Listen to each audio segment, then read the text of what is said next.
A History of Southern Missouri and Northern Arkansas by William Monks, published in 1907. Goes to Washington City, and the delegation meets the president. Number 25. Goes to Washington City. After the post was discontinued at West Plains, the author was again ordered back to Raleigh. The state had made a proposition to the federal authorities that if the government would arm, feed, and clothe the troops, it could place a number of regiments of state troops in the service, and they would be able to send some of their regular troops to the front. A delegation was appointed by the state to visit Washington City, wait upon the president, and see what the government could do for the state.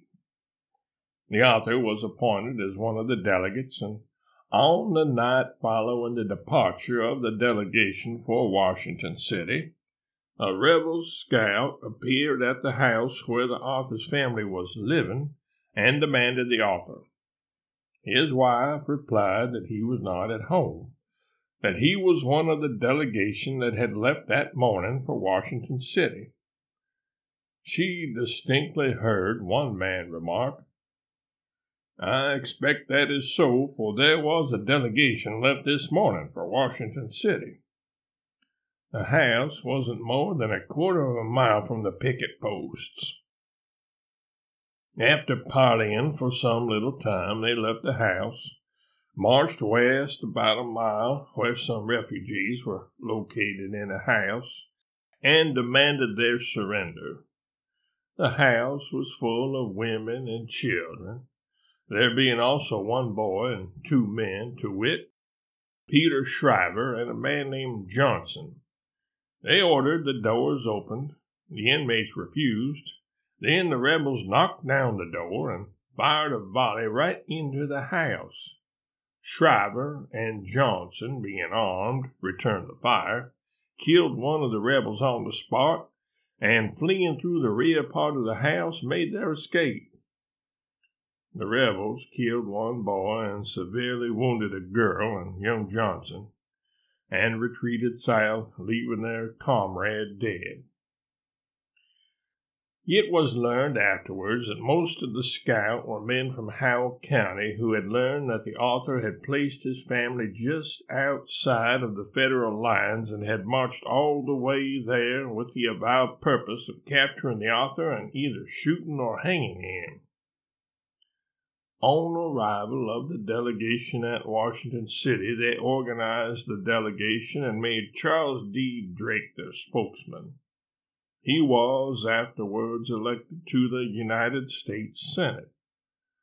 Soon after the arrival, President Lincoln informed us that he would be prepared to meet the delegation in a large hall near the mansion, at which time and place he desired to be introduced to the whole delegation.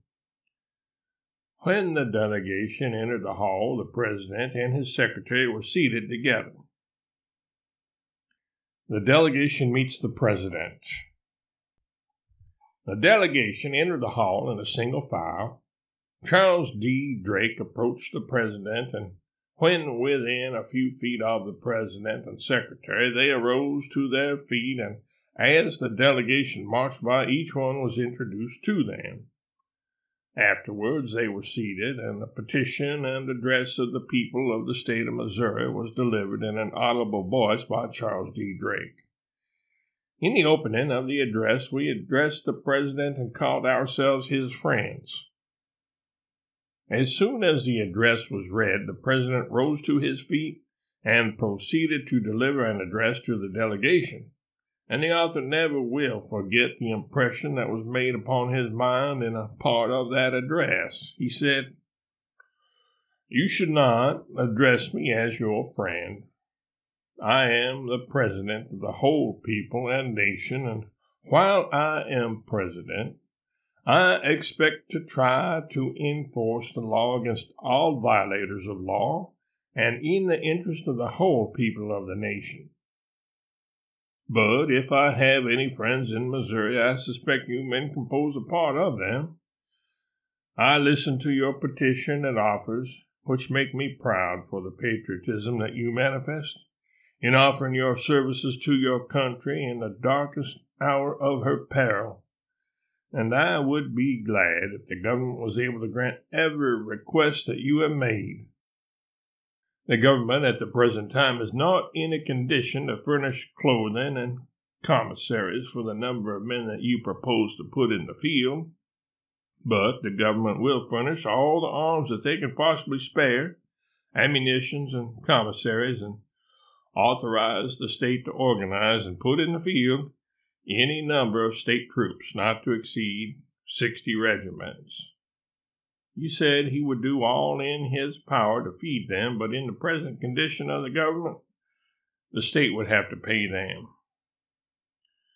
The delegation returned and informed the state of what promises the government had made and at once went to organizing and putting state troops into the field.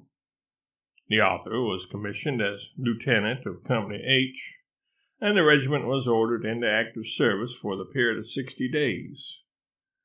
At the expiration of the term of service, the government ordered that a company of scouts be organized and that the author be made captain of the company, to receive first lieutenant's pay and be clothed and fed by the government, be ordered on duty at once and placed under the direct command of Captain Murphy, who was then commanding the post at Houston.